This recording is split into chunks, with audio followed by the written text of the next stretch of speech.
शायर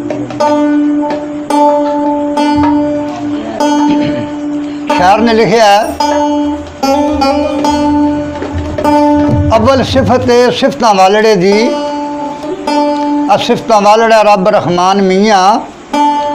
फिर आखा मैं नात रसूल ताई खातर जिन्हां दी दो जहान मियाँ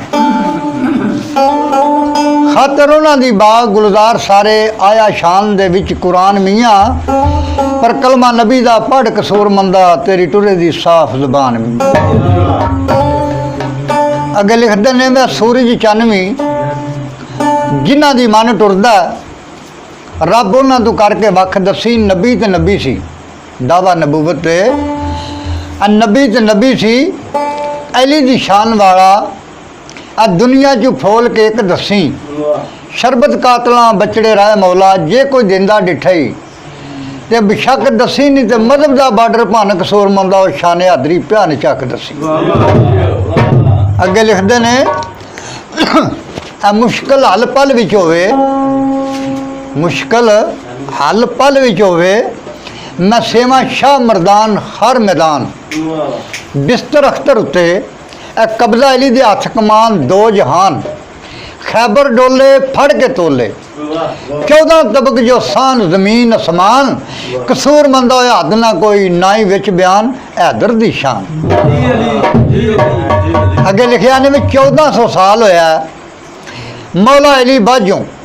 नारा किसे दा किसे ने मारिया नहीं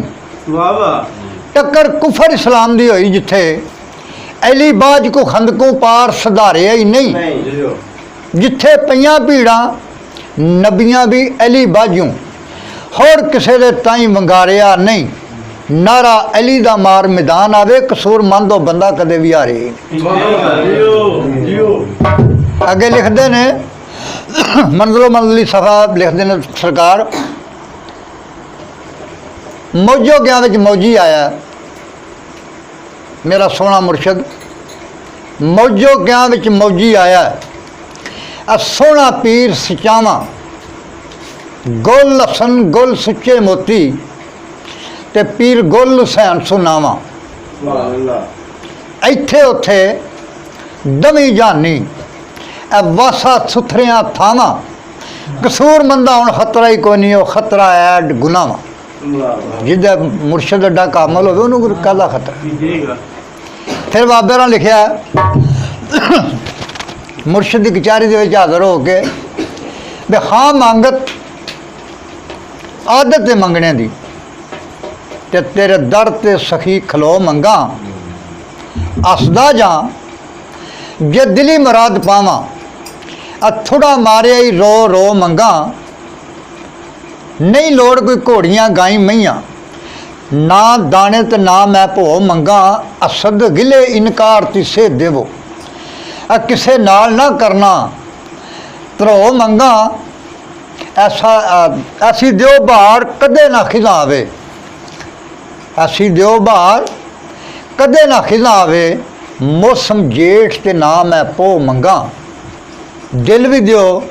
दिलदार भी दियो दिल दिलों दे विच परो मंगा ते ऐसी दियो याती दुनिया विच बाकी भैड़े जीवने दी हथ धो मंगा जिथे गुलाब चंबेली रवेल खिड़ गए तो थोड़ी जी उस विचों खुशबो मंगा। आखिर तो लिखते ने जोग नैना दी जुत्ती आ मैं जोग मंगना बड़ा बरीकी का शेर है भी जोग नैना दी जुत्ती आ मैं जोग मंगना जोए वालिया दे मैं जो मंगा कसूर मंद दे माफ कसूर कर दियो ना मैं ऐत ना मैं ओ। अगे लिखते ने जिक्र फिकर इश्क चिरवाल बाजों कदे ना काबू ख्यालों का छेड़ आवे पंछी हुसंदा फसे फसे प्यार दे जाल अंदर कदे काबू ना नाल गवेड़ आवे खुद ही गमान नूं वेख के उड़ जांदा है उड़ जांदा कदे ना नेड़ आवे जे आवे ते आउंदा उदों कसूर मंदा जदों हस्ती दे तुम्बे दरेड़ आवे।